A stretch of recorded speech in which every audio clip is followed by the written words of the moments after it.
ouviu essa versão da história, né? Solano Lopes era um ditador louco que queria expandir suas fronteiras, invadiu o Brasil e ponto final. Simples, direto e bem confortável de acreditar. O problema é que a história real nunca é tão simples assim. A Guerra do Paraguai, ou Guerra da Tríplice Aliança, não foi só o surto de um líder isolado. Ela foi o resultado de um jogo geopolítico brutal pelo controle da Bacia do Prata. E quando você entende o contexto completo, tudo muda de figura.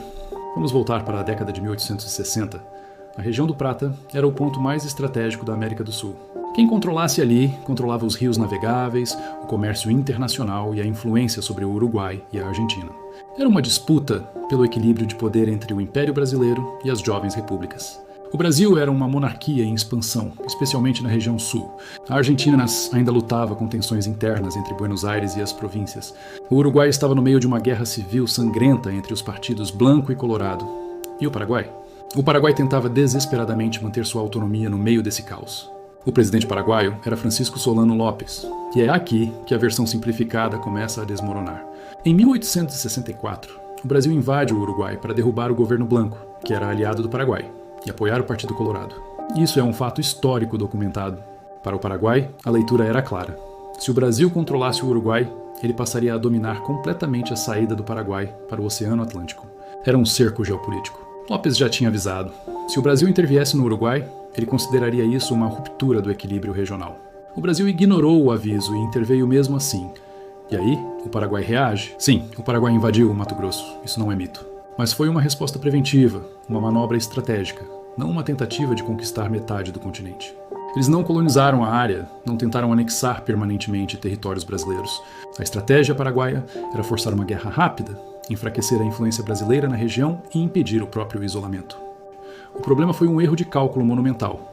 Lopes acreditava que as províncias argentinas se rebelariam contra Buenos Aires, que o Uruguai resistiria por mais tempo e que o Brasil não conseguiria mobilizar tantos recursos para uma guerra longa. Ele achou que seria um conflito curto. Nada disso aconteceu. A Argentina, sob a liderança de Bartolomé Mitre, não só não se fragmentou, como entrou oficialmente na guerra ao lado do Brasil e do novo governo uruguaio. Assim se formou a Tríplice Aliança. De repente, o Paraguai estava lutando contra 3 países ao mesmo tempo. A guerra deixou de ser uma disputa estratégica e virou uma guerra de aniquilação. O conflito se arrastou até 1870. O Paraguai foi devastado. Sua indústria, sua agricultura e, principalmente, sua população. Estimativas terríveis apontam que a maior parte da população masculina adulta do país morreu. O Paraguai praticamente colapsou como sociedade.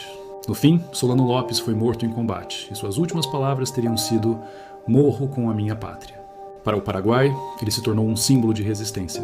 Para muitos brasileiros, o vilão expansionista. A realidade, como sempre, é mais complexa. E para o Brasil, a guerra quase levou o império à falência. O exército, fortalecido pela vitória, ganhou uma força política que não tinha antes. A dívida externa explodiu. A escravidão começou a ruir internamente, em parte pela participação de escravizados na guerra. Ou seja, o conflito que destruiu o Paraguai também remodelou o Brasil e plantou as sementes da queda da monarquia, que aconteceria anos depois. Existe também aquela tese de que a Inglaterra orquestrou tudo para destruir o modelo econômico autônomo do Paraguai. Não há evidências de um comando militar britânico direto. Mas é inegável que o Brasil pegou empréstimos gigantescos com bancos britânicos para financiar a guerra, que a abertura dos rios interessava ao comércio internacional liderado pela Inglaterra e que o sistema financeiro de Londres lucrou muito com o endividamento de todos os envolvidos. Então, uma influência indireta? Sim, com certeza. Orquestração direta? Não há provas. Solano Lopes foi um líder autoritário? Sim. Ele errou gravemente na avaliação estratégica? Sim. Subestimou seus adversários? Com toda certeza. Mas reduzir a Guerra do Paraguai a um ditador maluco é ignorar a intervenção brasileira no Uruguai, o complexo jogo de poder no Prata e a disputa pelo controle dos rios. História séria exige contexto, não torcida. A Guerra do Paraguai não foi uma história de heróis contra vilões.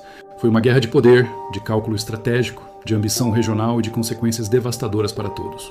Se você quer entender o passado de verdade, precisa ir além das versões simplificadas. Porque quando a história é reduzida demais, ela vira propaganda. Se você gostou desta análise, curta o vídeo, deixe seu comentário com sua opinião e se inscreva no canal para não perder os próximos. Muito obrigado e até a próxima.